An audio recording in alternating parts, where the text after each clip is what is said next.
ऐसी अंतर ज्योति जगाना, ऐसी अंतर ज्योति जगाना, हम दीनन को शरण लगाना, हम दीनन को शरण लगाना।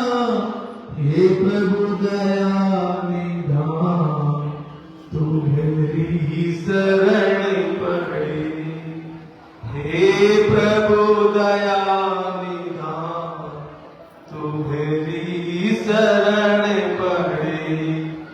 उद्धार करो गुरुदेव।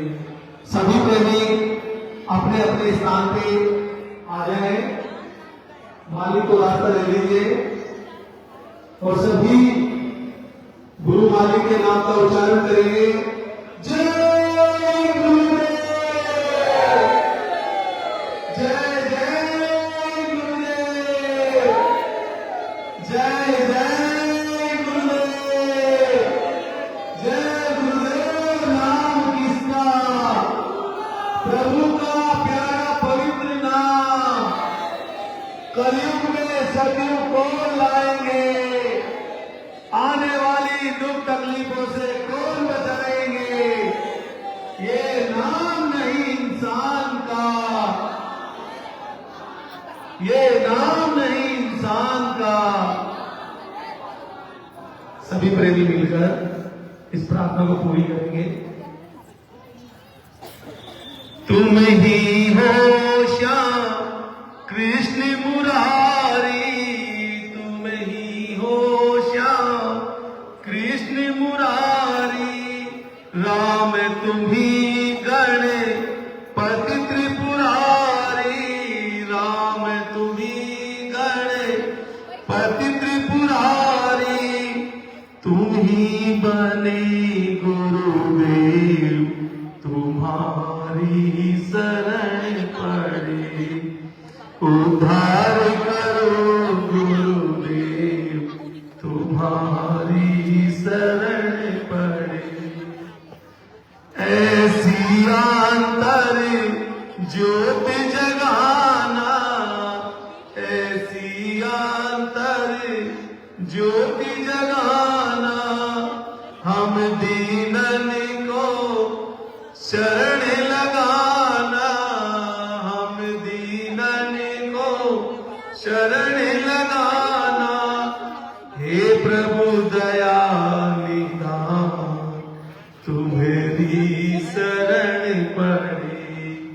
हे प्रभु दया निधान, तुम्हारी शरण पड़े।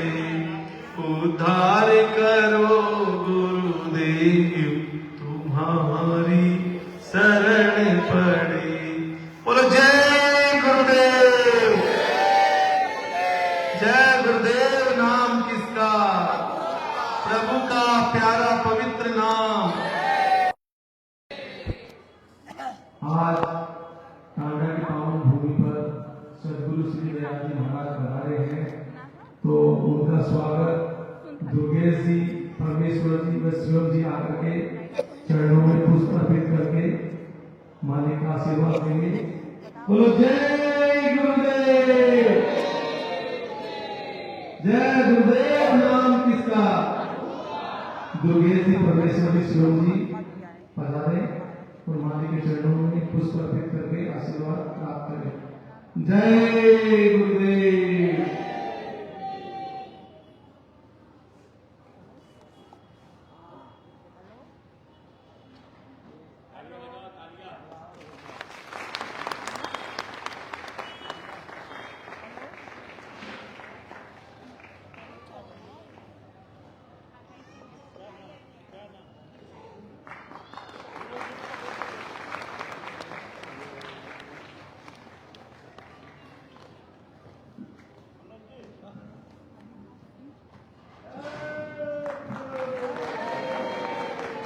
जय गुरुदेव।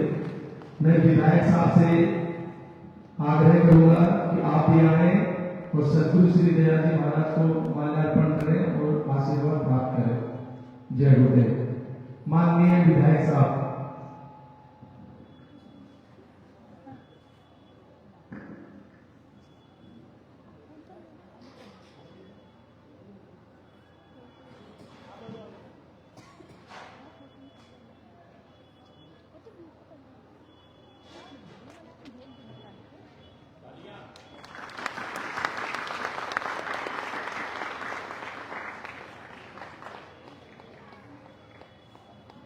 और करमचंद जी और रामदास जी यादव आएंगे और पुष्प अर्पित करेंगे और आशीर्वाद प्राप्त करेंगे।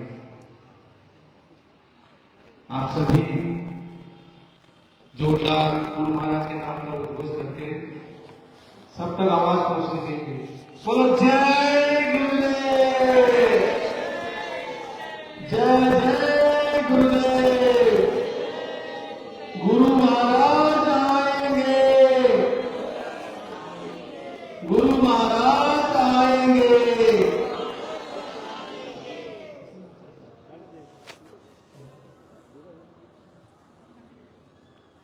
कृष्णा चाचा और कपिल देव चाचा भी आएंगे, उस पुष्प अर्पित करेंगे और शुभाशीर्वाद प्राप्त करेंगे। और महेश जी भी आएंगे,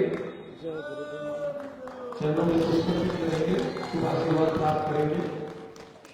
जय गुरुदेव। तो सत्संग के बाद में सभी प्रेमियों को एक अवसर मिलेगा चरण छूने का, आशीर्वाद लेने का। तो आप सभी बैठ करके सत्संग सुने और आपकी जो भी परेशानियां हैं वो अंतर में गुहार लगाएं और अपने अपने मोबाइल फोन साइलेंट मोड पे कर दें, तो सत्संग सुनने में बाधा ना आए। तो शांति से सत्संग सुने सभी बैठ करके। बोलो जय गुरुदेव।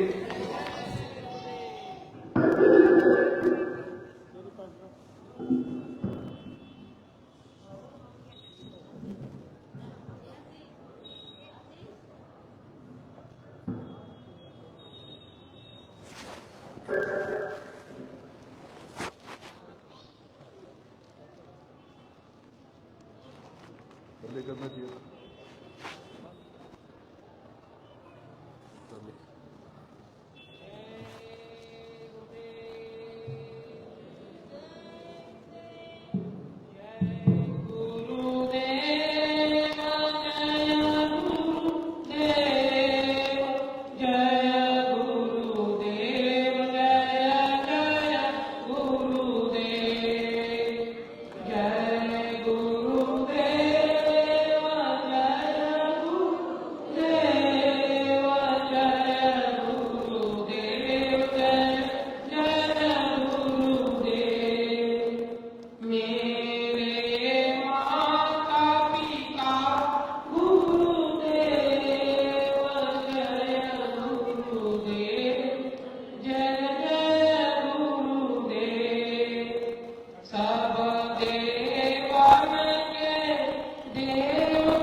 और अब सबके आगे जगह पर बैठी आपकी सूरत आपकी आत्मा को प्रणाम करता पवित्र जीवन का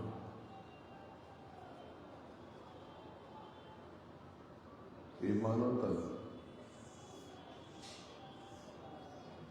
और इसके अलावा जितनी भी यूनिया है, जो भी शरीर और देह है, किसी भी जीव जंतु की, ये एक कारागार है, ये एक जेल है, कारागृह है, जिसमें आपकी सूरत यानी आपकी आत्मा बंद है। आप कौन हो? इस देह में क्या करना है और आगे आपका क्या होने वाला है, इस पर आपको विचार करना चाहिए। आपका जन्म हुआ कुछ बरस या कुछ दशक पहले, और एक दिन ऐसा भी आएगा कि आपका शरीर आपके लिए भूमि पर पड़ी रहेगी, निस्तेज निष्प्राण। तब आप कहाँ रहोगे, कहाँ जाओगे? और ये जो कुछ भी आपने 50-100 वर्ष के जीवन में दौड़कर, भागकर, छल कपट करके, अच्छा बुरा करके, पूरा समय लगा करके आपने अर्जित किया, ये तो सब यही विसर्जित हो जाएगा। क्या ये साथ जाएगा? ये तो कुछ भी साथ नहीं जाएगा। तो फिर ये जीवन में इतनी दौड़ भाग आपने क्यों किया? जीवन का प्रयोजन क्या है? कोई तो उद्देश्य होगा। यदि उद्देश्य तो ये सृष्टि चल नहीं रही, कोई तो बात होगी। क्या आपने इसकी पड़ताल की, कोशिश की, इसको जानने का प्रयास किया?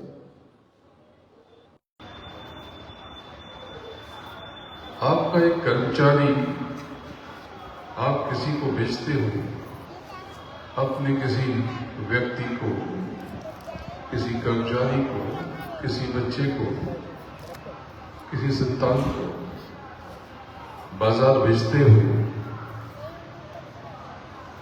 उसको कुछ धन लेकर के कि जाओ ये सौदा करके ले आओ, ये काम करके आ जाओ, ये फल सब्जी दवा या ये फला काम करके आ जाओ।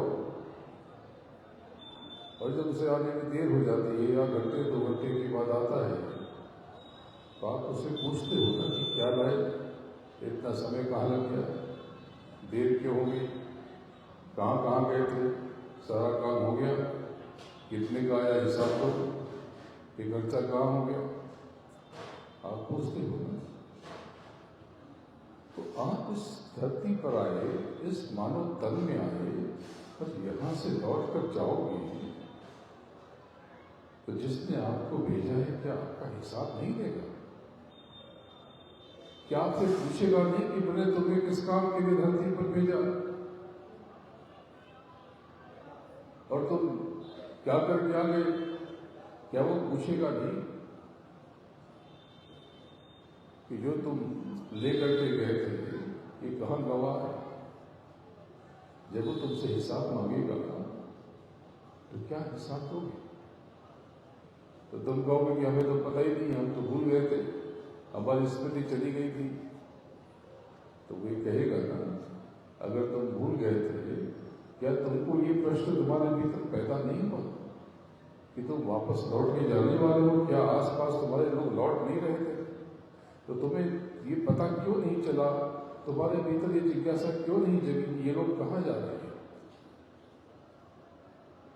ये जो जाने वाले फिर कभी नहीं आते, तो दीवार के उस तरफ कोई बस्ती जरूर है, फिर कहाँ ये लोग जाते हैं? तुमने तलाश क्यों नहीं की? तुमने जानने की कोशिश क्यों नहीं की? किसी से पूछते, किसी सदगुरु से पूछते, किसी महापुरुष से पूछते, किसी संत महात्मा पीर फकीर औलिया से पूछते, तब तुम क्या चाहते? प्रेमियों, इस जीवन का कोई प्रयोजन है, कोई मकसद है, निरर्थक तो कुछ भी नहीं है। इतनी बड़ी कायनात यूं ही नहीं चलती। अभी भी कुछ नहीं बिगड़ा। अगर आपको कोई सच्चा गुरु मिल जाए, सदगुरु मिल जाए, पूर्ण गुरु, बुद्ध गुरु, संबुद्ध गुरु मिल जाए, तो आज भी आपकी बची हुई सांसों की पूंजी से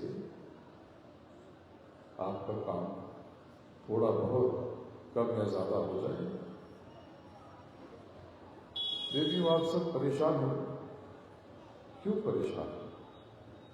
यहां पर जितने लोग बैठे हैं, अधिकतर लोग दुखी हैं, कष्ट में हैं, पीड़ा में हैं। इसके कई कारण हैं, क्योंकि आपका जो शत्रु है, आपका जो दुश्मन है, आपका जो विरोधी है, वही आपके भीतर है। सबसे ज्यादा आपका अहित किसी ने किया कि ये काम, क्रोध, लोभ, मोह, अहंकार, बेलगाम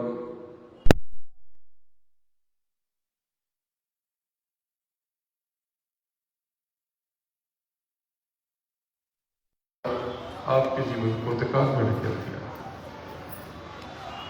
तो आप कहोगे कि तो क्या करना चाहिए? महापुरुषों ने बताया कि इस पर विजय पाना हो तो दूसरा हथियार उठा लो। वो हथियार है शील, क्षमा, संतोष, विनय और विवेक।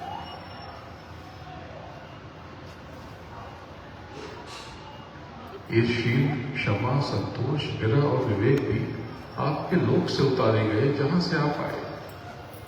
ये आपके पीछे पीछे, आपके संग, आपके पहले, आपके बाद में, ये वहीं से उतारे गए।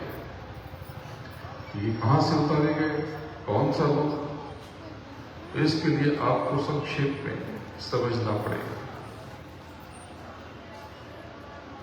लेकिन पहले मैं बताता चलूं,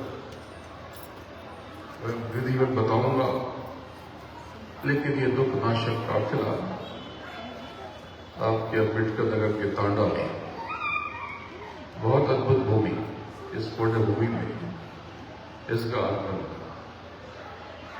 ये दुख नाशक काफिला अश्वमेध यज्ञ की तरह, घोड़े की तरह जहां जहां से गुजर रहा है, वहां के दुखों को, कष्टों को, तकलीफों को ये कम करता हुआ जा रहा है।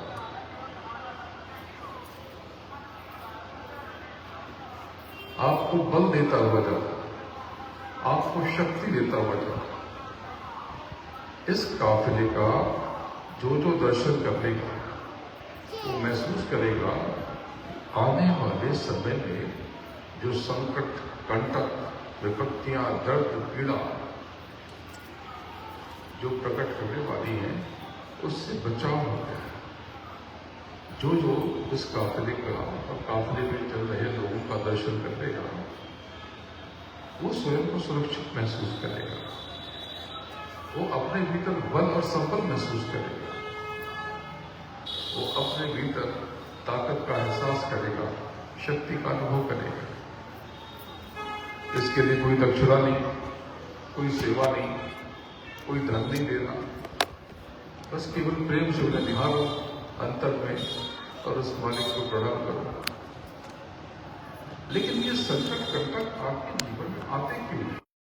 लेकिन इसके पहले ये बताता चलूं, ये आने वाले समय में आपको बड़े विचित्र विचित्र अनुभव होंगे। घरों में बड़ा द्वेष विद्वेष प्रकट होगा, प्राकृतिक आपदाएं आने वाली हैं। अगले 5 साल ऐसी विचित्र विचित्र परिस्थितियों का निर्माण होगा कि आप चकित रह जाओगे। बड़े बड़े नामवर बेनिशान हो जाएंगे।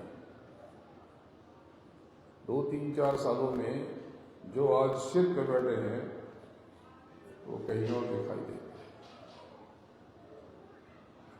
मैंने आपको घटनाओं के बहुत पहले बता दिया था।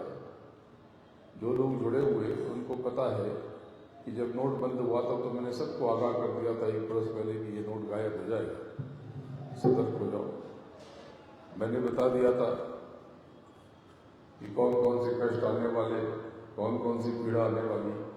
जब ये महामारी 5 वर्ष पहले आई तो उसके पहले सितंबर महीने में अभी भी दर्ज है, दिन तारीख के साथ मैंने इसकी घोषणा कर दी थी कि प्रेमियों आगे बहुत बड़ी महामारी आने वाली है और पश्चिमी देशों में तो लाशों को उठाने वाले कुछ कुछ जगह पे लोग निकलेंगे और उस महामारी ने सबको पीड़ा दी, सबको कष्ट पहुंचाया। इस साल के आरंभ होने से पहले और दिसंबर में साकेत महायज्ञ हुआ था, उस पर मैंने आपको बता दिया था कि आगे आने वाले समय में क्या क्या घटनाएं होंगी और जो जो घटनाएं बताई ये सब पहले, दूसरे और तीसरे हफ्ते में ही संपन्न होगी अधिकतर। प्रेमियों, आगे बहुत विचित्र समय आ रहा है। लोगों को अर्थ कष्ट हो जाएगा, पैसा तो आएगा लेकिन पूरा नहीं पड़ेगा। पैसे की कीमत घट जाएगी, विदेशी मुद्राएं महंगी हो जाएंगी, कारोबार मंदा हो जाएगा, सबके मन में भय और बेचैनी छाने लगेगी, तरह तरह की बीमारियां दस्तक देगी। ऐसी ऐसी बीमारियां जिसमें से कुछ तो आपने जानी थी, उससे लोगों की जान जाएगी और कुछ अनजानी बीमारियां दस्तक देने वाली है। ये सब आपको आने वाले समय में देखने को मिलेगा। लेकिन प्रेमियों, अगर आपने इस दुखनाशक काफिले का दर्शन कर दिया और सदगुरु पर, गुरु महाराज पर पूरा यकीन रखा, उनकी उंगली आप थामे रहे, उनको सुमिरते रहे, बचते रहे, याद करते रहे, तो समय अच्छा आए या खराब, संसार में आग लगे या संसार में पत्थर पड़े या संसार बह जाए, आपको कुछ भी नहीं होगा।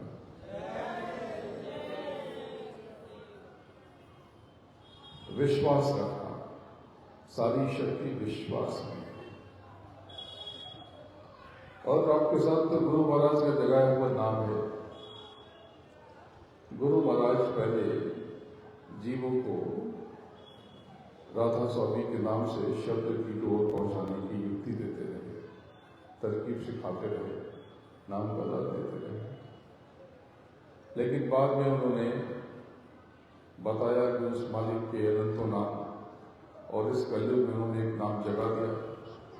उन्होंने कहा कि ये बहुत बड़ा नाम है, ये आपकी हर तरह से रक्षा करेगा, और वो नाम जय गुरुदेव। लेकिन जब जय गुरुदेव नाम जगाया तो आपसे प्रार्थना कराई, ये जो प्रार्थना भी उन लोगों ने की, वो प्रार्थना क्या थी? जय गुरुदेव, जय गुरुदेव, जय गुरुदेव, जय जय गुरुदेव।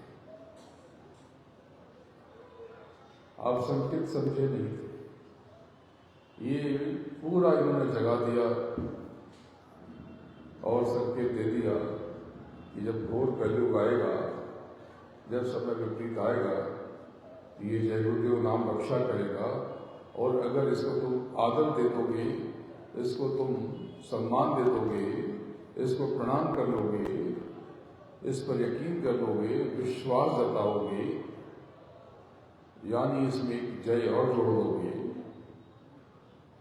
तभी ये जय गुरुदेव नाम तुम्हारे लिए कवच का काम करेगा। तो प्रेमियों, ये गुरु महाराज का ही जगाया हुआ नाम, कोई दूसरा नाम नहीं। ये जय जय गुरुदेव जो आप कुछ समय से सुन रहे हो, ये किसी और ने नहीं जगाया, गुरु महाराज ने ही इसे जगाया। जैसे आप कहते हो जय गुरुदेव जी महाराज या बाबा जय गुरुदेव, नाम तो जय गुरुदेव है, और आपने बहुत से लोग गुरु महाराज को ही जय गुरुदेव कहते हैं। अभी हमारे यहाँ मुख्यमंत्री आए, उन्होंने ट्वीट किया, उन्होंने कहा कि जय गुरुदेव जी के शिष्य, तो उन्होंने जय गुरुदेव जी कहा, तो जी क्या है? आदर। लेकिन कुछ लोग बाबा जय गुरुदेव, तो बाबा क्या है? आदर। जय गुरुदेव जी महाराज है, बाबा जय गुरुदेव जी महाराज, तो महाराज और जी और बाबा क्या है? आदर, सम्मान, अर्पण।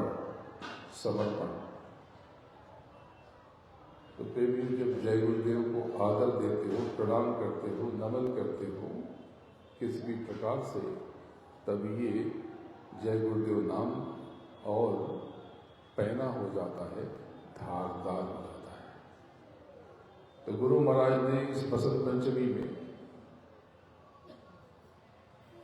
जो पिछले रविवार को थी, उस दिन से नए जीवों पर दया अता फरमाई और उस दिन से उन्होंने कहा कि अब प्रेमियों को बता दो कि जय गुरुदेव नाम के साथ थोड़ा आदर जोड़ दे, तो जय गुरुदेव, जय जय गुरुदेव।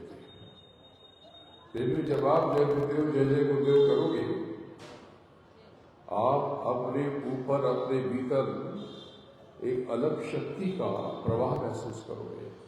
जब कभी आप मुसीबत में फंस जाओ, कष्ट में फंस जाओ, दुख में उलझ जाओ, पीड़ा में अटक जाओ,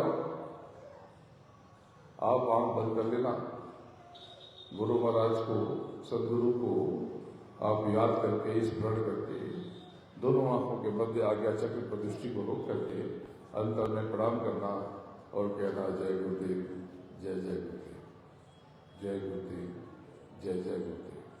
जब आप जय गुरुदेव, जय जय गुरुदेव करोगे तो एक सफेद रूहानी चादर, रूहानी प्रकाश आपको अपने चारों तरफ महसूस होगा, कवच की तरह। और वो नाम की चादर, वो जय गुरुदेव, जय जय गुरुदेव, इस नाम की चादर एक नूरी चादर, एक प्रकाशवान चादर, एक प्रकाशवान, एक रोशन कवच आपको घेर लेगा और आपकी रक्षा करेगा, आपकी रक्षा करेगा। तो ये संकट और कंटक और पीड़ा, दर्द, दुख, कष्ट आपके जीवन में आते हैं, इसलिए आते हैं कि यहां पर आप कर्मों के नियम में बांध दिए गए हैं। ये क्या है? तो जो नए जीव है उनको बताता चलो। बहुत थोड़ा सा बोलूंगा, इसके पश्चात हमें आगे जाना है। लेकिन आप यहां से बहुत कुछ लेकर जाओगे, बहुत बड़ी दया लेकर जाओगे और उस दया का असर अपने जीवन में आने वाले समय में आप उसकी दस्तक आप महसूस करोगे। तो पहले ये समझ लो कि पहले कुछ भी नहीं था। हवा न पानी, राजा न रानी, बुढ़ापा जवानी, कुछ भी नहीं था। केवल एक अनामी, अनामी यानी अव्यक्त सत्ता, जिसको कुछ लोग कहते हैं कि वो मालिक निराकार है और कुछ लोग कहते हैं कि साकार है। तो कौन सच्चा कौन झूठा, इस भेद को आज अभी समझ लो, इसका खुलासा हो जाएगा, इसका खुलासा हो जाएगा।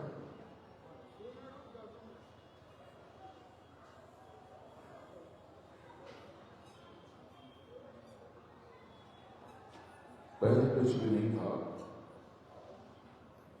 और अगर कुछ था तो निराकार था। निराकार यानी एक अनामी।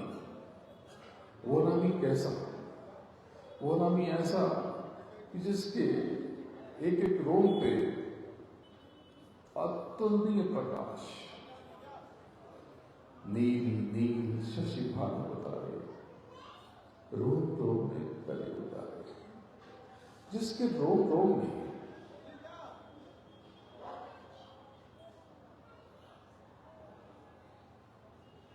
देखो, कोई आप आवाज करोगे तो और लोगों को व्यक्त पड़ेगा।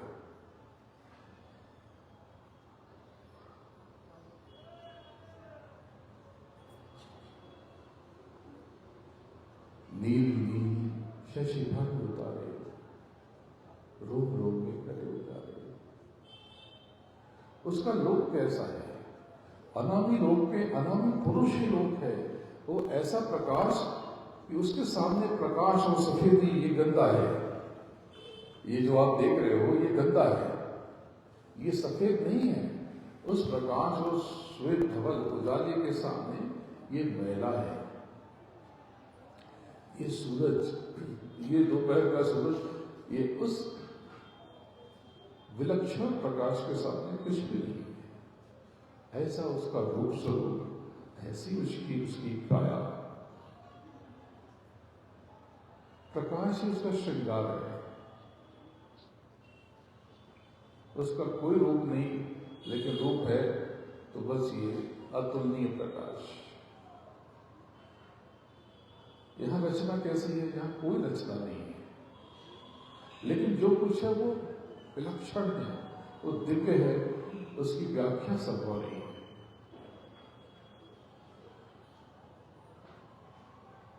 उस अनामि में ही प्रकाश, उस अनामि में ही शब्द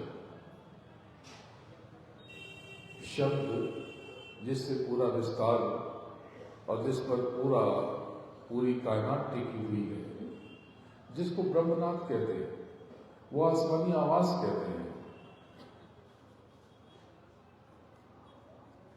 बाइबल इसको शब्द कहते हैं, वर्ड कहते हैं।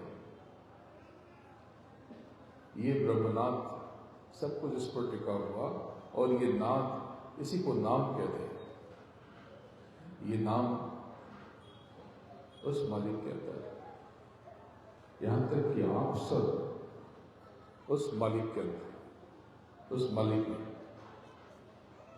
उसके भीतर आप तब भी थे,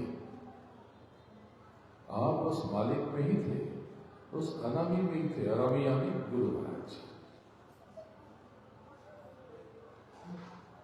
आपके भीतर इतना प्रकाश था, इतनी रोशनी थी, ये जो बैठे हुए ईश्वर, ब्रह्म, पारब्रह्म, महाकाल, 12 ब्रह्म, इनसे लाखों करोड़ों गुना प्रकाश आपके भीतर अनामी रूप में।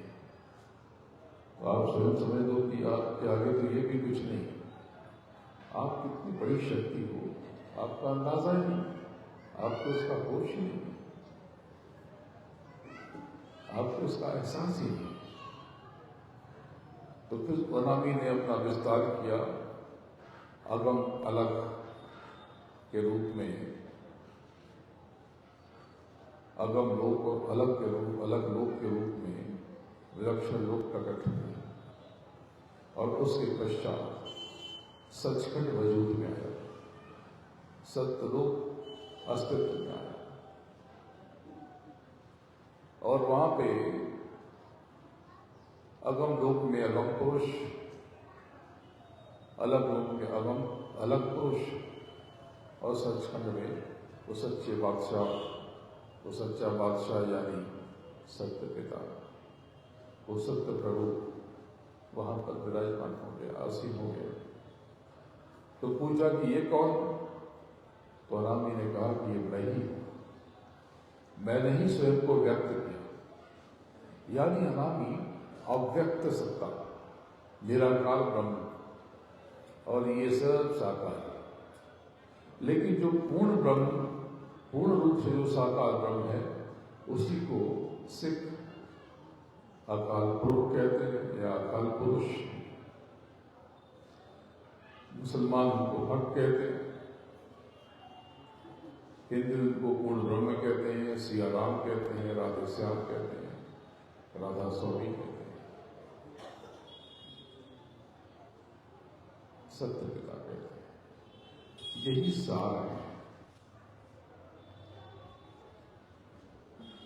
ऐसा विलक्षण रूप स्वरूप सच्चे बादशाह का, सचखंड के स्वामी का क्या वर्णन किया जाए। इनके मुख से 2 धाराएं शब्द की प्रकट हो रही, नाम की प्रकट हो रही। एक धार बहुत महीन सी, बहुत सुरीली, वो लंबी लंबी उठती किसी मीनार की तरह, और दूसरी धार ढेर सारी वो मीठी तान गुथी हुई, जैसे कोई बीन बज रहा हो।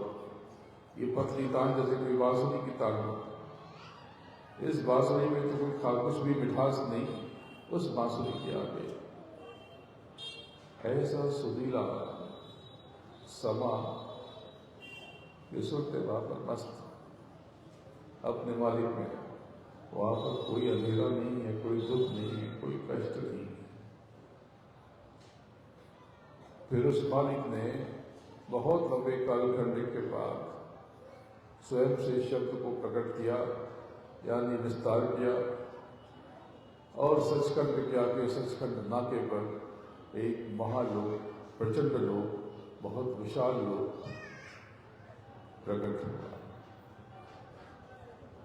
इसको भंवर गुफा कहते हैं। भंवर गुफा यानी जहां पर आज है, अभी है, इस क्षण है, अगले ही क्षण कहीं और है। आपने श्री कृष्ण को झूला झूलते हुए देखा होगा, ऐसे गतिमान।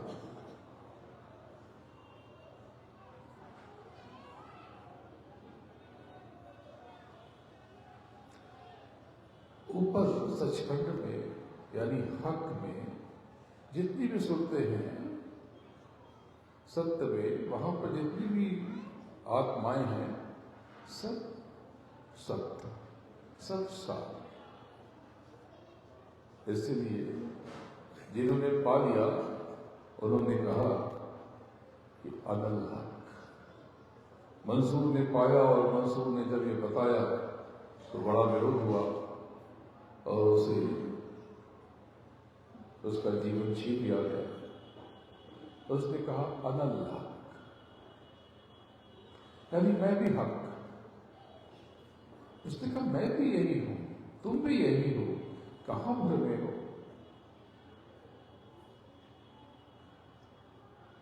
खोजरी पिया निज खट में, कहां भटक रहे हो तुम?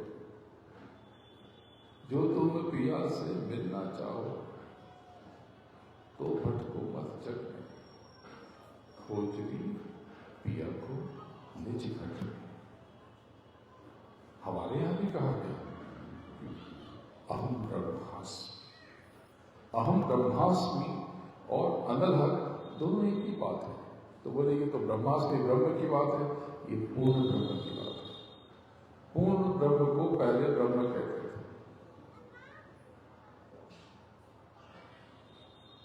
फिर मालिक ने भंवर गुफा के पश्चात और देव मंडल नीचे तक रचनाएं कर दी और ऊपर से सारे मसाले उतार दिए और स्वयं से 16 निर्गुण प्रकट किए, जो मालिक के 16 पुत्र कहलाए।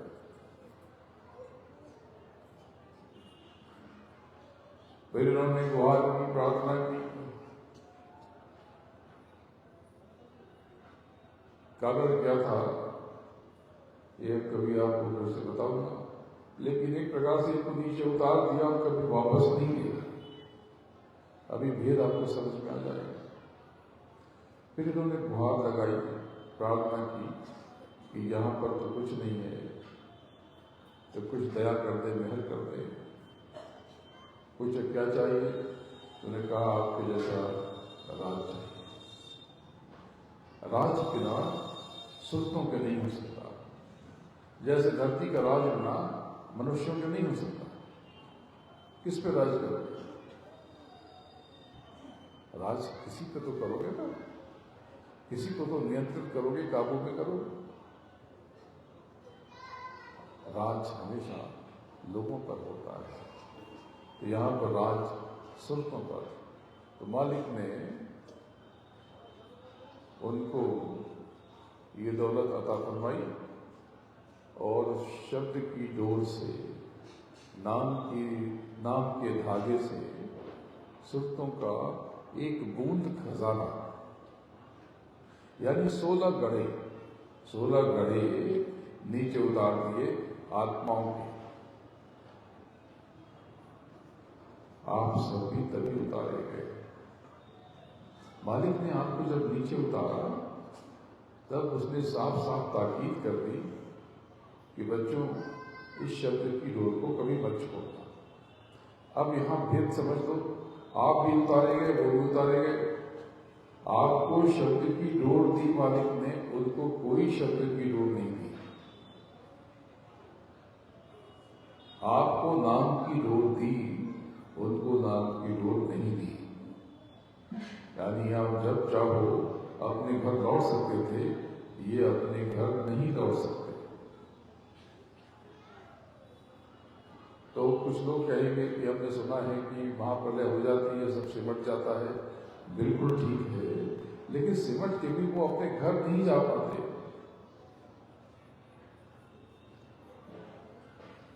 प्रलय क्या है? ऐसे तो प्रलय रोज हो रही, श्मशान में, कब्रिस्तान में रोज प्रलय हो रही। ये नित्य प्रलय है।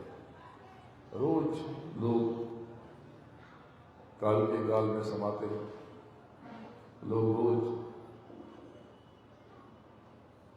मृत्यु का वर्ण करते हैं। मृत्यु यानी देह की मृत्यु, क्योंकि आपके सूरत की, आपकी आत्मा की मृत्यु तो हो नहीं सकती। जब प्रलय होता है वो बड़ा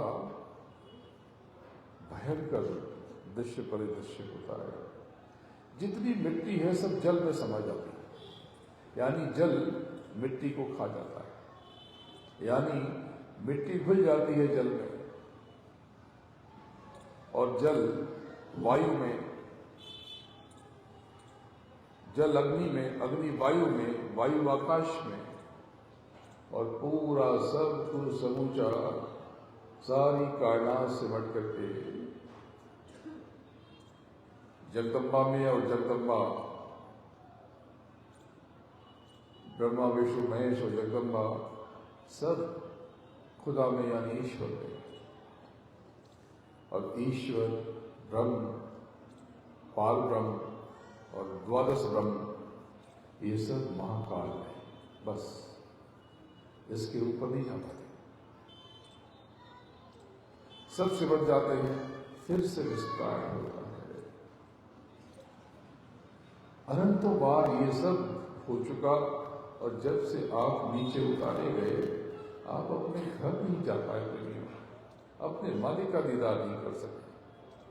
और वो मालिक जब से आप नीचे उतारे गए, तब से वो आपकी तरह, आपकी माफिक देह पहन करके आपके पास ही रहता है, आपके साथ ही रहता है, लेकिन आप उसको देख करके भी आप पहचान नहीं पाते। क्यों? ये बताता हूं। जब आप शब्द की डोर से नीचे उतारे गए, तो आपको निचला जगत तलाश नहीं आया। आप लौटने लगे अपने घर की तरफ, अपने दर की तरफ, अपने मालिक की तरफ, अपने प्रियतर की तरफ, अपने सरकार की तरफ, अपने रहमान की तरफ। तब इनको चिंता हुई, तो ऊपर की बात तो फिर कभी बताऊंगा, लेकिन ये जो पूरा संसार है, ये तीन लोग, नौखंड, ये स्थूल जगत और लिंग जगत और सूक्ष्म संसार, इसके जो धनी है, इसके जो मालिक हैं, उनको खुदा कहते हैं, उनको ईश्वर कहते हैं, उनको समय कहते हैं, उनको वक्त कहते हैं, उनको काल कहते हैं, उन्हीं को तीर्थंकर कहते हैं, उन्हीं को गॉड या सन ऑफ गॉड कहते हैं। इनको बहुत चिंता हुई। इन्होंने स्वयं से दो शक्ति, स्वयं से खून बीज प्रकट किया। खून स्वतः स्फूर्त सब कुछ अन्याली, इन्होंने स्वयं इनको सिकोड़ा और छोड़ा, और एक धमाका हुआ, विस्फोट, महाविस्फोट। विज्ञान भी इसकी तस्दीक करता है, साइंस भी इसकी पुष्टि करती है। वो कहती है कि महाविस्फोट से सब कुछ सारा निर्माण हुआ।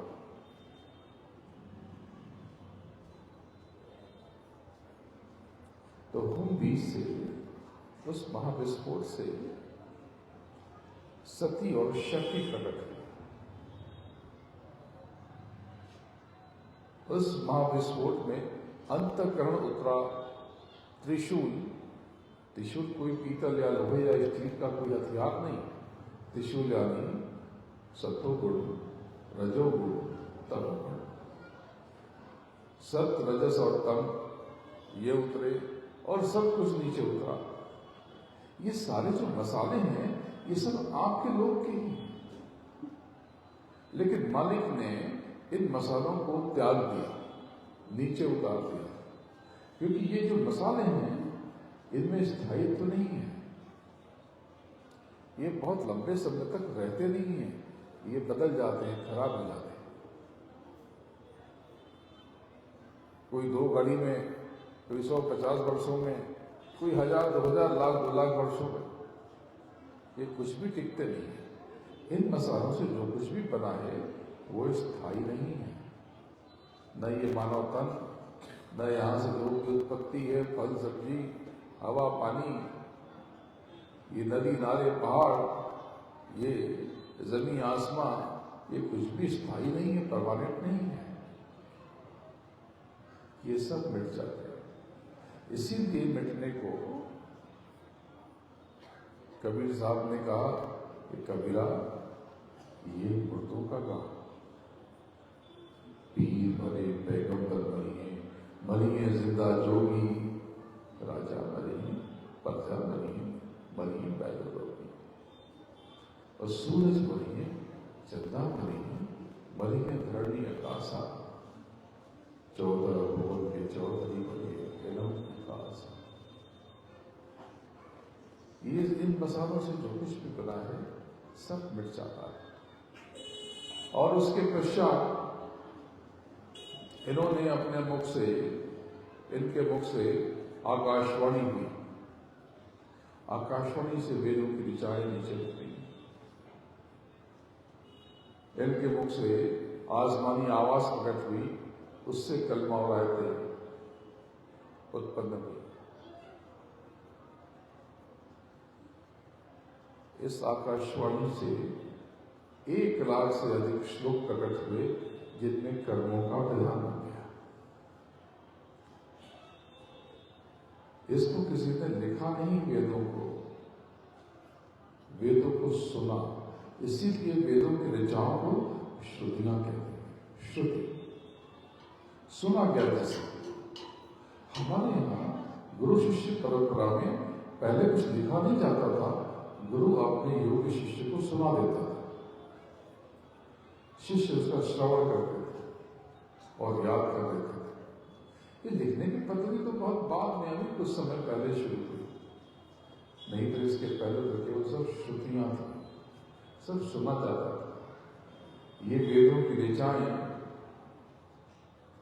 ये कलमा और आयतें आप भी सुन सकते हो। ये कैसे, ये बताऊंगा। तो इसमें कर्मों का विधान बन गया। वो क्या विधान था, उसका साथ ये है कि आप अच्छे से अच्छा करो, बुरे से बुरा करो। अब यहां से आपकी कहानी शुरू होती है। इससे सती और शक्ति प्रकट हुई। सती ने एक कवच बनाया, एक घेरा बनाया ईश्वर के चारों तरफ। ये जो ईश्वर हैं, काल पुरुष हैं, इन्हीं को अलग निरंजन या निरंजन ब्रह्म भी कहते हैं। इनको निहंग भी कहते हैं। यानी इनके मुख से जो बाजा बज रहा, उससे जो ध्वनि हो रही, एक घंटे जैसी ध्वनि, उससे टकराव होता है, उससे निहंग जैसी ध्वनि प्रकट होती है। और एक शंख जैसी गूंजती हुई ध्वनि, गूंजता हुआ, गुंजित होता हुआ स्वर, जिसको जिससे हम गुंजन प्रकट होता है, और ये मिलकर के निहंग। इसीलिए संतों ने को निरंजन कहा।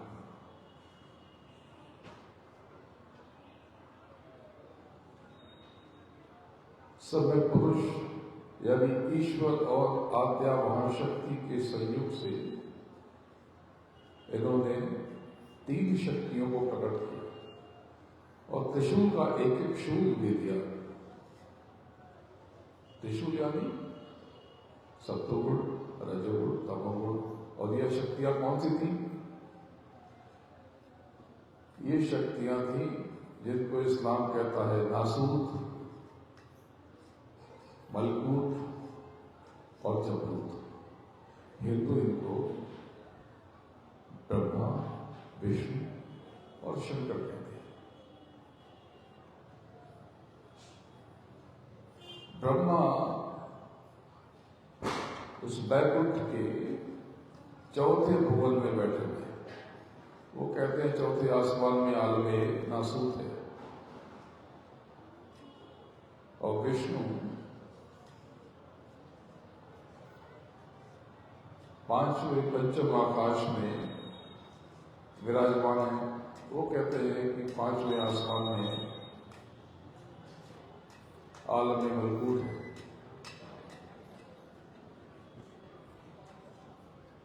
और शंकर षष्ठ आकाश में विद्यमान है। वो कहते हैं कि 6ठे आसमान में आलम जबरूत है, और इसके ऊपर बहुत बहुत बहुत इस्लाम में बहुत कहते हैं, इन्हीं को आप अम्बा कहते हो, जगदम्बा कहते हो, इनको माता रानी कहते हो। इन माता रानी ने बैराट के साथ जगदम्बा ने यही आद्या महाशक्ति है और यही अविद्या माया है। महामाया नहीं है, महामाया तो ऊपर कारण जगत में है, शब्द स्पर्श रूप रस गंध के संसार में है। ब्रह्म के विपरीत है, अल्लाह के विपरीत है।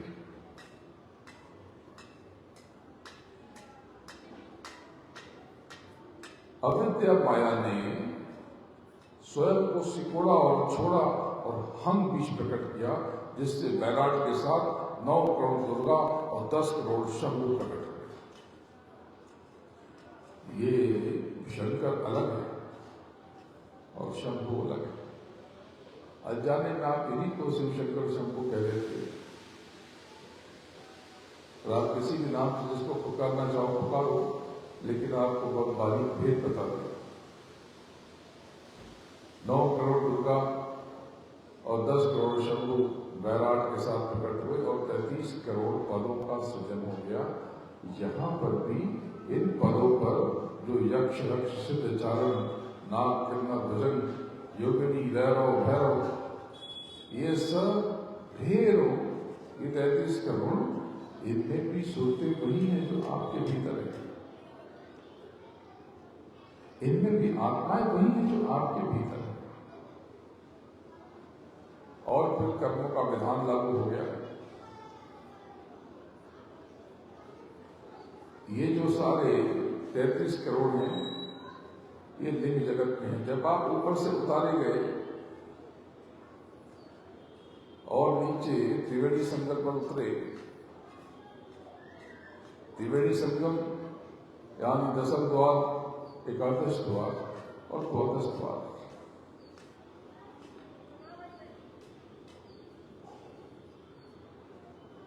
जब आप यहां से उतरे तो एक चादर आपके ऊपर फेंक दी गई। वो चादर थी शब्द स्पर्श रूप रसगंध की चादर। ये कारण संसार शब्द स्पर्श रूप रसगंध से बना है।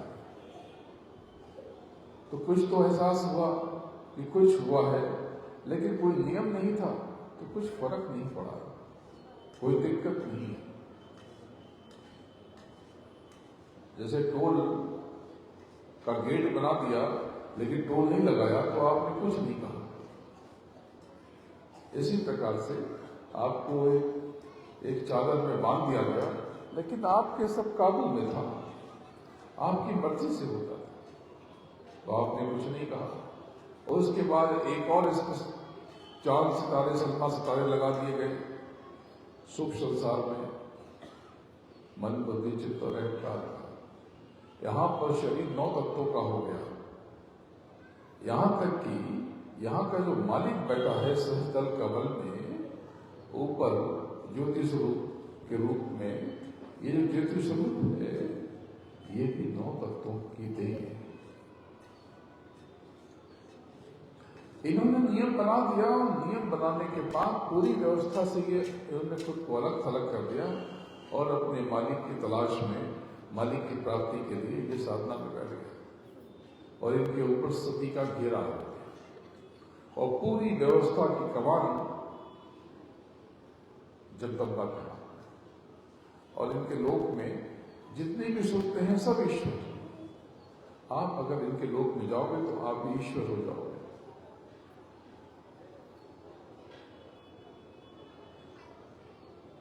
फिर उसके बाद मन बुद्धि चित्त अहंकार तो रहा, नीचे लिंग जगत में ये जो त्रिशूल आया, त्रिशूल शामिल हो गया, सतोगुण, रजोगुण, तमोगुण और 5 ज्ञानेंद्रियां, 5 कर्मेंद्रियां, 10 इंद्रियां जुड़ गई और ये दोनों ही शरीर हो गया। इनमें बहुत प्रकाश, ऐसे तो पारदर्शी लेकिन बहुत प्रकाश। ये ब्रह्मा विष्णु महेश और बैराट के साथ 9 करोड़ दुर्गा, 10 करोड़ शंभु और सारी शक्तियां, ये 17 तत्वों की देन है। और इसके पश्चात स्थूल संसार, यहां पर भी एक देह बन गई, जल, पृथ्वी, अग्नि, वायु, आकाश की, और एक गांठ लगा दी गई जिसको मिलोनी कहते हैं, त्रिशूल की, सतोगुण, रजोगुण, तमोगुण। ये गांठ कहां लगी? ये तीज तिल पे लगी, तीज तिल पर। तब तक तो ठीक था, आपको कुछ समझ ना आया, लेकिन जब ये आकाशवाणी से नियम बन गया, कानून बन गया और इन्होंने कानून लागू कर दिया, इसके बाद सारा खेल हुआ। अंतःकरण सक्रिय हो गया और काम, क्रोध, लोभ, मोह, अहंकार ने आपको घेर लिया। अब आप कर्मों के जाल जंजाल में फंस गए।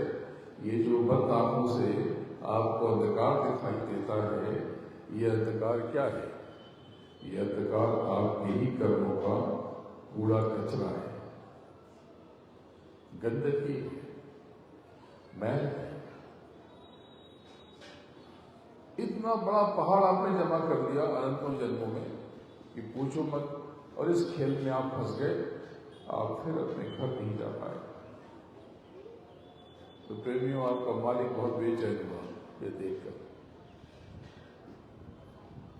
उस मालिक ने एक देह पहनी और नीचे उतर गया आपके साथ, और आपको उसने जो नाम की डोर छूट गई थी, वो डोर पकड़ा ही और अभी तक पकड़ा रहा है। नाम की डोर बता दिया उन्होंने कि कलयुग केवल नाम अधारा और सुमित सुमित भव नहीं पा रहा।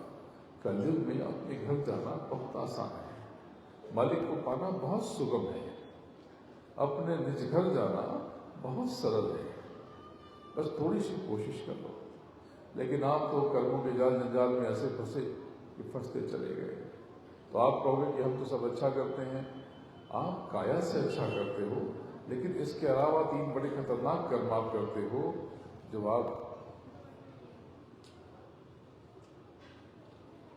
वाणी से करते हो, विचारों से करते हो, नियत मंशा से करते हो, क्रोध आवेश से करते हो, निंदा आलोचना से करते हो। कितना खतरनाक कर्म करते हो। और आप रोज इस कर्मकांड में उलझ गए। जो कर्मकांड कहते हो, खाली पूजा पाठ कर्मकांड नहीं है। असली कर्मकांड तो ये है जो आप सुबह उठते ही शुरू कर देते हो। किटकिट करते हो, पिटपिट करते हो, चिल्लाते हो, माताएं बच्चों को चिल्ला के उठाती हैं, पति पत्नी पे चिल्लाता है, पत्नी पत्नी पे चिल्लाती है, बाप बच्चों पे, बच्चे बाप बाप पे, फिर झगड़े झंझट, ये सब कर्मकांड है। और आप इस कर्मकांड में ऐसे उलझे कि उलझते चले गए। तो प्रेमियों जी, जो आप दुख भोग रहे, ये इस कर्मकांड की बदौलत है। आप कहते हो कि जो मालिक की मौज, जो मालिक की मेहर, जैसे मालिक रखें, सब गुरु महाराज की मौज है, या जैसे भगवान ने रखा वैसे, या जो भगवान ने लिखा है, या जो भाग्य में लिखा है। तो पहले बताओ कि क्या भगवान पक्षपाती है? भाग्य किसने लिखा? आप कहते हो भगवान ने लिखा। तो मुझे बताओ कि क्या भगवान अन्यायी है? किसी का अच्छा लिखेगा, किसी का खराब लिखेगा? भगवान कोई भी भाग्य आपका नहीं लिखता। आपके नित्य के, रोज के क्रियाकलाप और कर्म लिखते हैं। इन सबको भोगना है। जो आप वाणी से कहते हो, जो विचारों से सोचते हो, ये झूठा है, ये ठग है, ये चोर है, ये बदमाश है, ये नीच है, भगवान इसका सत्यानाश हो जाए, भगवान इसको तो बददुआ लगे मेरी, भगवान इसको कोड़ हो जाए, भगवान इसको सजा मिले, ये तो ऐसी मौत मरेगा, इस तरह की बातें करते हो आप। ये सब आपको भोगना है।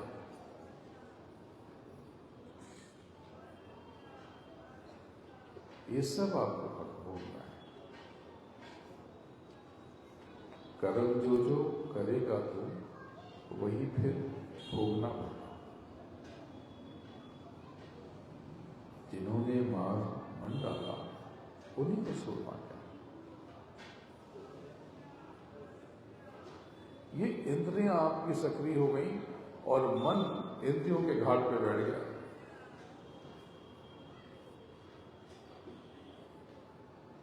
और इंद्रियों के घाट पे बैठ करके मन ने इतना उपद्रव किया, आपके जीवन का बंटाधार कर दिया, सत्यानाश कर दिया। प्रेमियों, अगर आज आप मेरा साथ दे दो तो मैं आपका जीवन बदलने के लिए इतनी दूर से चल के आया हूं।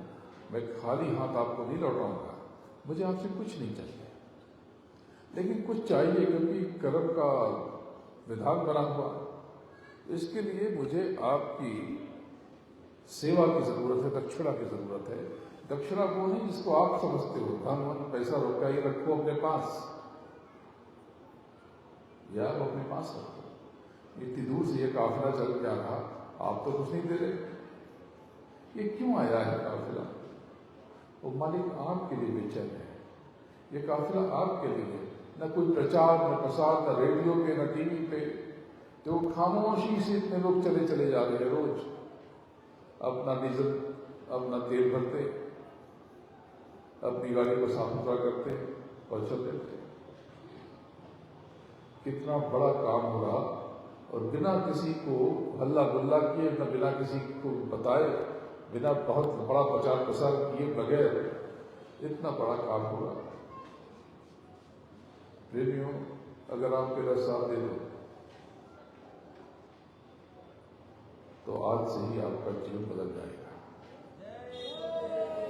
इसके लिए आपको दक्षिणा देनी पड़ेगी। तो जो मैं कुछ आपसे मांगूंगा तो आप दे सकोगे? काफी लोग दे देंगे, बाकी के लोग घबरा गए, पता नहीं बाबा क्या मांग लेगा। मैं ऐसा कुछ नहीं मांगूंगा जो आप दे न सको, लेकिन कठिन चीज मांगने आया हूं प्रेमियों। प्रेमियों, मुझे आपसे आपका क्रोध चाहिए। ये उल्टी सोच चाहिए। ये जो चिल्लाते हो, गर्म हो जाते हो, आलोचना करते हो, तैश में आ जाते हो, ये सब अपना कबाड़ मुझे दे दो। मैं आपको वचन देता हूं कि अगर आज आपने मेरी झोली में अपने इस क्रोध की दक्षिणा, उल्टी सोच और संदेह की दक्षिणा डाल दी, तो प्रेमियों मैं आपका जीवन आज से ही बदल के रख दूंगा। ये मेरा वचन है, और मेरा वचन अगर गलत निकल जाए तो आप कह देना, ये कभी कभी गलत नहीं होगा। जैसे ही आपके भीतर से क्रोध निकल जाएगा, आप बड़े नेक इंसान, बड़े खूबसूरत इंसान बन जाओगे।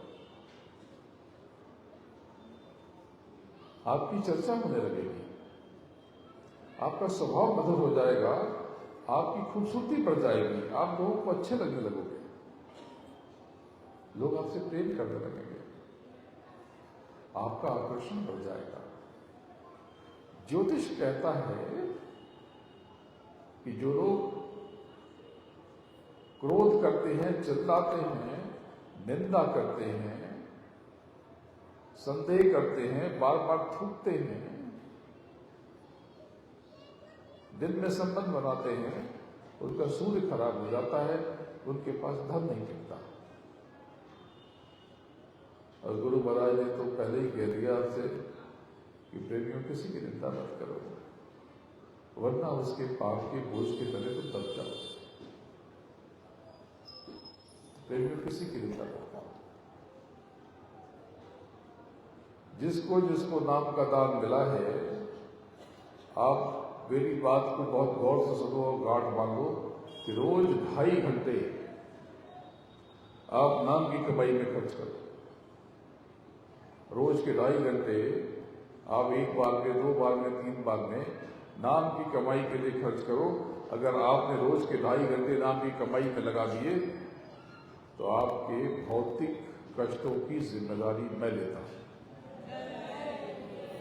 आपको पता भी नहीं चलेगा कि कौन से कष्ट आए और छूकर निकल गए। और फिर भी अगर आपने 2.5 घंटे नियमित रूप से, जिनको नाम का दान मिला है, उन्होंने अभ्यास कर लिया, तो मैं आपको अगले कुछ दिनों में ही बहुत कुछ अनुभव कराऊंगा। ये मेरा वचन है। वो अलौकिक अनुभव और रूहानी अनुभव जो आप कहते हो कि साधन भजन बनता नहीं, फिर भी मैं आपको वही अनुभव कराने आया है। और जिनको नाम का दान नहीं मिला है उन पर दया हो रही, तो उसका लाभ ले लें। जहां जहां ये मौका मिले इसको लपक लें। अपने कर्मों पर कड़ा नियंत्रण रखें। जय विभूति दादा। गुरु महाराज ने कहा था कि कलयुग में कलयुग जाएगा और कलयुग में सतयुग आएगा। इसके लिए उन्होंने साकेत महायज्ञ किया, 3 महायज्ञ किए। और 3 महायज्ञ करने के पश्चात उन्होंने कहा कि मैं चौथा यज्ञ करूंगा और चौथे यज्ञ से कलयुग की अगवानी की घोषणा होगी।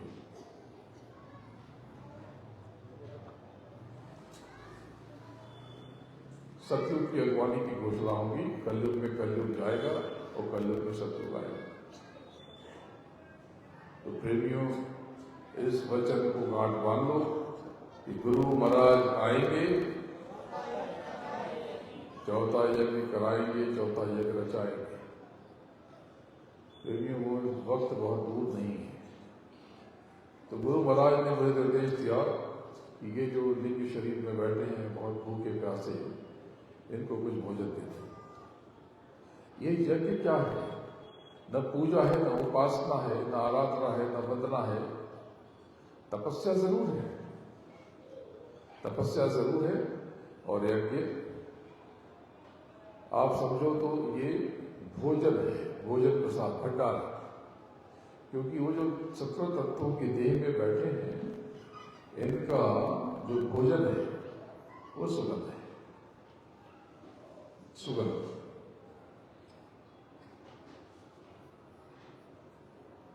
तो मुझे कहा कि तुम नियमित रूप से इनको देते रहो। तब से प्रतिवर्ष साकेत महायज्ञ का आयोजन होता है। और साकेत महायज्ञ में ये 2 विलक्षण दवा बनती है।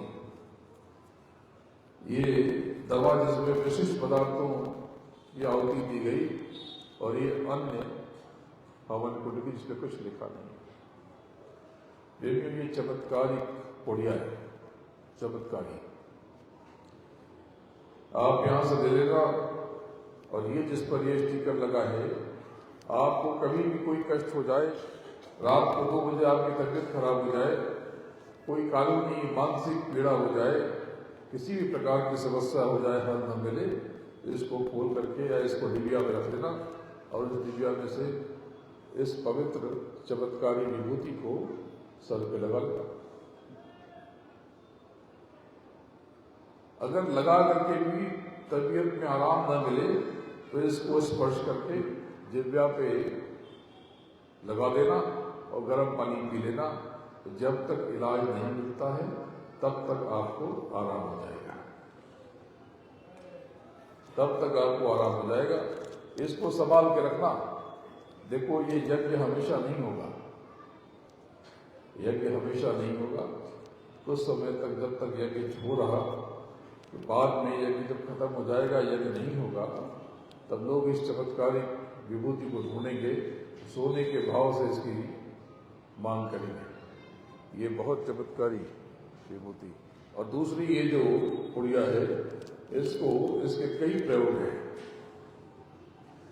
जो घर में दुकान दफ्तर वाले हैं, कारखाने वाले हैं, एक थोड़ी सी 1 किलो चीनी में, आधा किलो चीनी में ये पूरी पुड़िया उड़े और उसको अच्छे से मिला दें और उसको और कोने में डाल दें सुबह सुबह सफाई के बाद।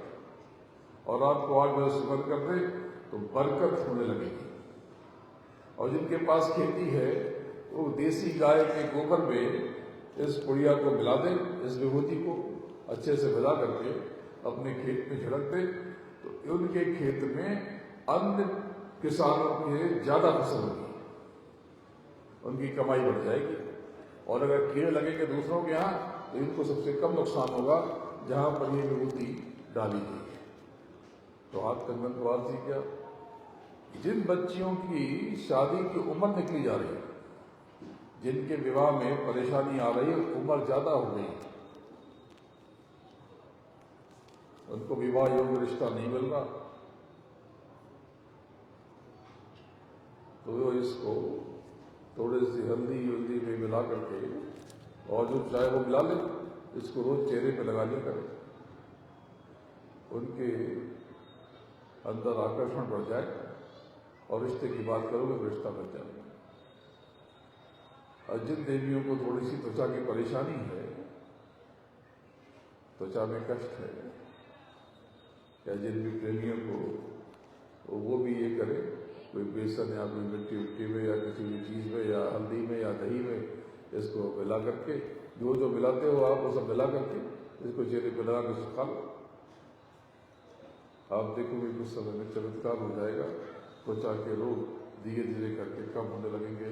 जिनको एक्जिमा खुजली उजली है वो नीम के तेल में विभूति को मिला ले और खुजली की जगह पे लगा दे। जिनको बहुत पुरानी खुजली, धीरे धीरे वो पाएंगे कि त्वचा की समस्या, सारी समस्याएं खत्म हो गई। ये बहुत बड़ी दवा, इसमें मालिक की दया छिपी। ये विभूति बड़े श्रम से तैयार की गई। जो लोग यहाँ से गए थे उनको पता है, देवियों में लगातार 10 दिनों तक आग की भट्टी पर बैठा रहा, केवल आपके लिए। और ये चमत्कारिक दवा तैयार है, यहाँ पर ये विस्तृत कर दी जाएगी। अगला यज्ञ अगले जाड़े में दिसंबर के आसपास होने की संभावना है। नवंबर या दिसंबर के आसपास जब भी हो, देवियों मैं आप सबको आमंत्रित करता हूँ कि आप सब उस यज्ञ में जरूर आना और मालिक की दया का चमत्कार आपको वहां पर देखने को मिलेगा।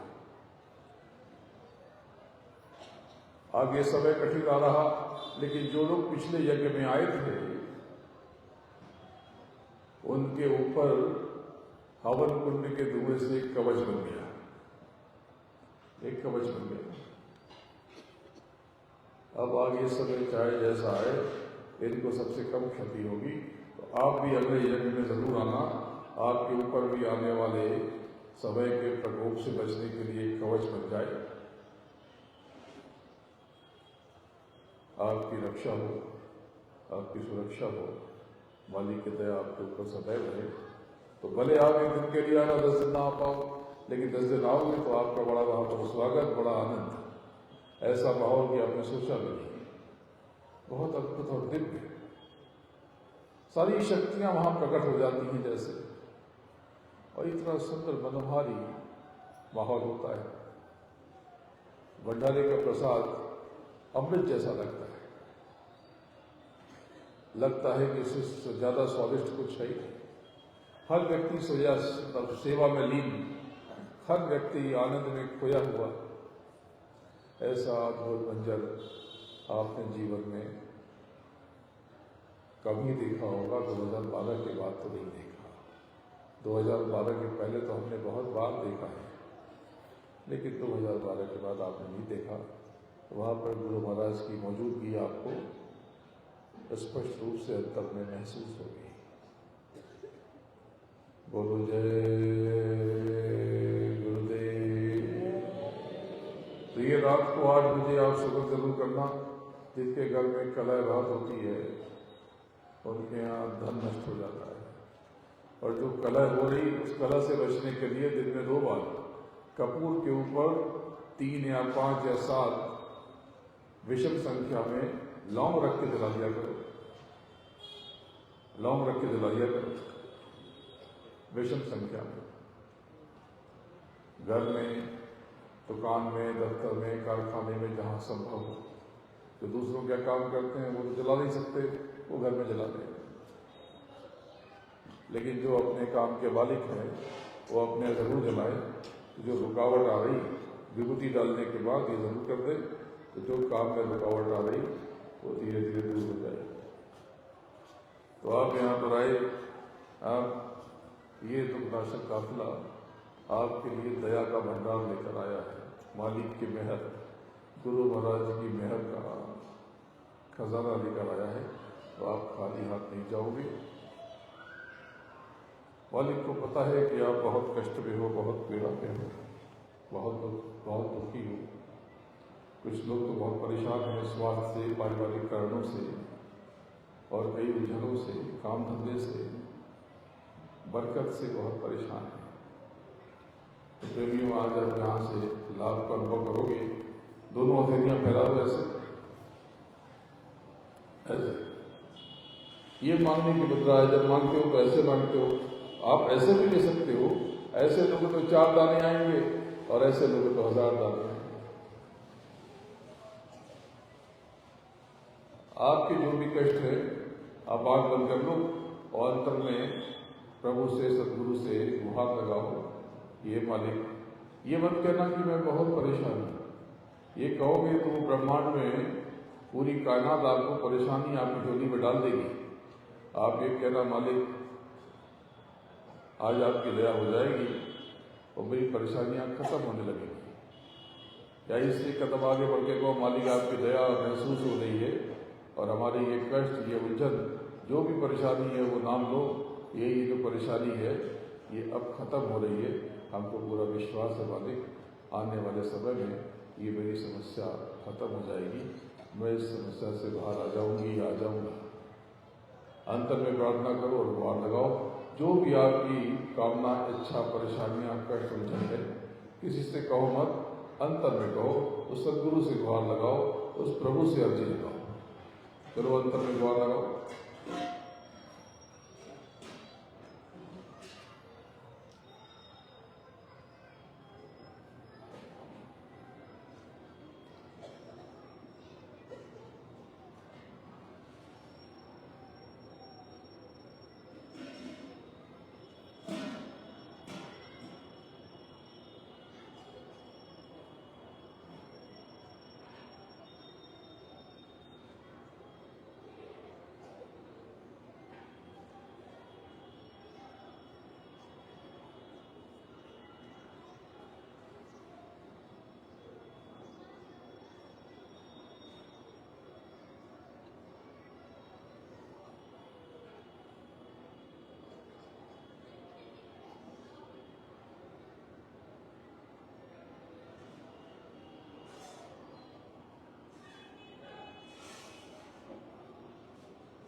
बोलो जय गुरुदेव, जय जय गुरुदेव। प्रेमी जय गुरुदेव, जय जय गुरुदेव। ये आपके ऊपर कवच की तरह आपकी रक्षा करेगा इस घोर कलयुग की तरफ जो बढ़ रहे। अभी तक आपकी जुबान पे जय गुरुदेव था, लेकिन प्रार्थना जो करते थे जय गुरुदेव, जय गुरुदेव, जय गुरुदेव, जय जय गुरुदेव। ये मालिक के जगाया हुआ नाम, इसमें केवल आदर दे दिया। जय यानी विजय, जय यानी जीत। जीत किस चीज की, विजय किससे? लक्ष्य की प्राप्ति। कौन से लक्ष्य? वो जो भी लक्ष्य आपके जीवन के हैं, आपने जिसको भी लक्ष्य बनाया, लौकिक या पारलौकिक, भौतिक या आध्यात्मिक। तो भौतिक लक्ष्य की पूर्ति भी हो सकती है, लेकिन भौतिकता तो ये तो सेवा से आ जाएगी। आपने जो कुछ भी भोगा है या भोग रहे हो, या फिर कर्मों से पैदा हुआ है। अगर आप अपने कर्मों पर काबू पा लो, जो मैंने आपसे दक्षिणा मांगी, ये दक्षिणा आपने मुझे दे दिया, तो प्रेमियों आज से आपका जीवन बदल जाएगा। अब ये दुखनाशक काफिला है, इसका दर्शन करो और थोड़ी देर के पश्चात ये काफिला अब गोरखपुर की तरफ कूच करेगा। हम लोग यहाँ से कुछ पलों में रवाना होंगे। आपके ताड़ा में आकर के बहुत आनंद हुआ। मैं आपसे बहुत प्रेम करता हूँ। तभी इतनी दूर से चल के आपके पास आए। आप भी उस मालिक से, उस प्रभु से बहुत प्रेम करते हो। ये तो प्रेम का रिश्ता है, ये रूहानी रिश्ता है, ये रूहानियत का इश्क है। तो मैं आप सबको बहुत याद करता हूँ प्रेमियों। चलते चलते मैं आपको वचन देता हूँ कि अगर कोई आपका साथ न दे, जब कभी भी कोई आपको अपना हाथ न दे, आपको रोने के लिए कंधा न दे, आपकी कोई सहायता न करे, तो प्रेमियों मैं वचन देता हूं, मैं आपकी मदद करूंगा। ये मेरा आपको वचन है। प्रेमियों मैं तो कुछ हूं नहीं, न तो मैं गुरु हूं, न तो महात्मा हूं, न पीर हूं, फकीर हूं, और या मैं कुछ हूं नहीं। मैं तो अपने मालिक के, अपने सदगुरु के चरणों के रज हूं। अब मैं कौन हूं, ये इतना बड़ा प्रश्न ही नहीं, क्योंकि आपसे कुछ लेने को आया नहीं। आपके पास आया, आपने जैसा रखा वैसे रहा, अब आगे निकल जाऊं। ना आपसे कुछ मांगा, न लेके कुछ जा रहा, बल्कि आने जाने में आपके ऊपर जो भी व्यय हुआ वो हुआ। तो मैं क्या हूं, ये कोई प्रश्न ही नहीं है। सबसे बड़ी बात है कि आप कौन और आप क्या हो। आप स्वयं में बहुत बड़ी शक्ति हो, बहुत बड़ी ताकत हो। आप सम्राट हो, लेकिन खुद को भिखारी समझे हुए। आप जो सोचोगे वो हो जाएगा। आप बाजार जाते हो, सब्जी लेने, राशन लेने या कपड़ा लेने, तो जो जाते हो वो लेके आते हो, और बदले में कुछ रास्ते में देख लिया तो जो सब्जी नहीं सोची दूसरी और सब्जी मिल गई, अच्छी ताजी लगी तो वो भी ले ली। लेकिन ऐसा तो नहीं होता ना कि आप लेने गए सब्जी, लेने गए कपड़ा, और आप फैक्स मशीन ले आए, टायर ट्यूब ले आए, ऐसा तो नहीं होता। कंप्यूटर ले आए, ऐसा तो नहीं होता। आप कंप्यूटर लाते हो, टायर ट्यूब लाते हो, या कोई भी मशीन लाते हो, जब वो लेने जाते हो तब उसको लेके आते हो। इसका मतलब समझो, आप जिन चीजों की तरफ आकर्षित होंगे वो चीजें ब्रह्मांड आपकी थाली में परोस देगा। जब आप कहोगे मैं बहुत परेशान हूँ, बहुत दुखी हूँ, दुनिया दुश्मन है, दुनिया और दुश्मन हो जाएगी, आप और कष्ट में हो जाओगे, आप और ज्यादा परेशान हो जाओगे। जब आप ये सोचोगे, ये विचारोगे मेरे ऊपर मालिक की दया है, मेरे ऊपर मालिक का कवच है, मेरे ऊपर सदगुरु की मेहर है, मेरा कुछ नहीं हो सकता, तो प्रेमियों अब यहाँ पर दया कारगर करेगी। अब आपको कुछ भी नहीं होगा। देखो प्रेमियों, मालिक तो दया कर रहा हो, सदगुरु तो दया कर रहा, कृपा कर रहा, मेहर कर रहा। लेकिन एक बात बताओ, जब आपका पात्र ही उल्टा हो तो उसमें कितनी भी बारिश हो जाए, एक बूंद भी पात्र में न जाए। बस आप अपने भीतर परिवर्तन करो।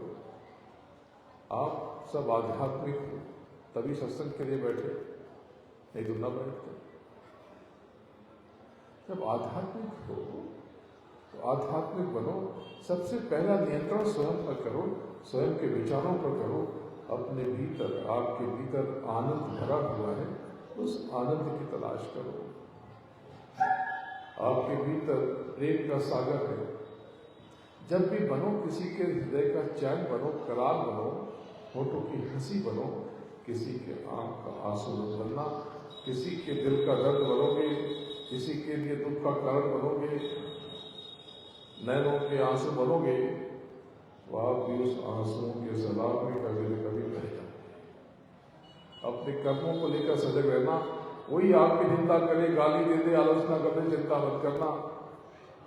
और मुझे भी गाली दे दे, प्रतिक्रिया मत देना। बेचैन मत होना कि उसने आपको या मुझे गाली दी। अगर परेशान होना हो तो इसमें परेशान होना कि उसने अपने ऊपर बेमतलब कर्मों का पहाड़ ला दिया।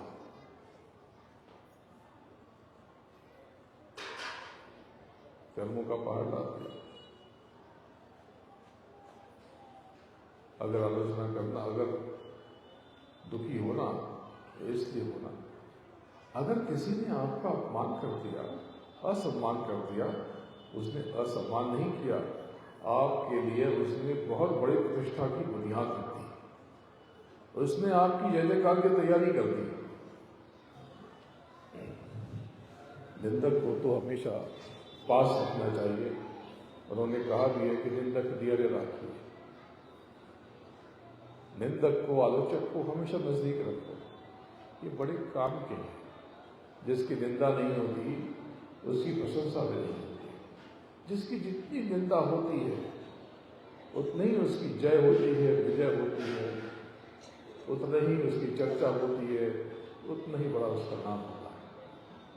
तो कर्मों को लेकर सजग रहो। जगत के, संसार के कर्मों से विचलित मत होना। लोगों के कर्मों से अपने कर्मों की दिशा में बदलना। अगर आपके भौतिक जीवन में कोई परेशानी है, आर्थिक समस्या है, इसका मतलब कि आपके सेवा के भाव में कहीं कुछ कमी आ गई। जो पाना चाहते हो वो देना सीखो। अगर आप धन चाहते हो तो धन से सेवा करो। अगर आप अच्छा भोजन चाहते हो तो धान्य से सेवा करो। लेकिन अगर आप मोक्ष मुक्ति चाहते हो तो सदगुरु के वाली के चरणों में खुद को अर्पित समर्पित करते हो। आप सबसे जो आज दक्षिणा मांगी है, सेवा मांगी है, क्रोध की, उल्टी सोच की, निंदा आलोचना की, गाली गलौज की, संदेह की, अगर संभव हो तो यार मुझे दे के जाना और अपने जीवन में चमत्कार की जुम्बिश को महसूस करना। आप सबके पास आकर के बहुत अभिभूत हूँ, बहुत आनंद हुआ। अब यहाँ से चलने की तैयारी है। मैं आप सबको बहुत याद करता हूँ। बोलो जय गुरुदेव, जय जय गुरुदेव। जय गुरुदेव नाम किसका, जय गुरुदेव नाम किसका। गुरु महाराज के चरणों में बारंबार नमन करता हूँ और आप सबको प्रणाम करता हूँ। जय गुरुदेव।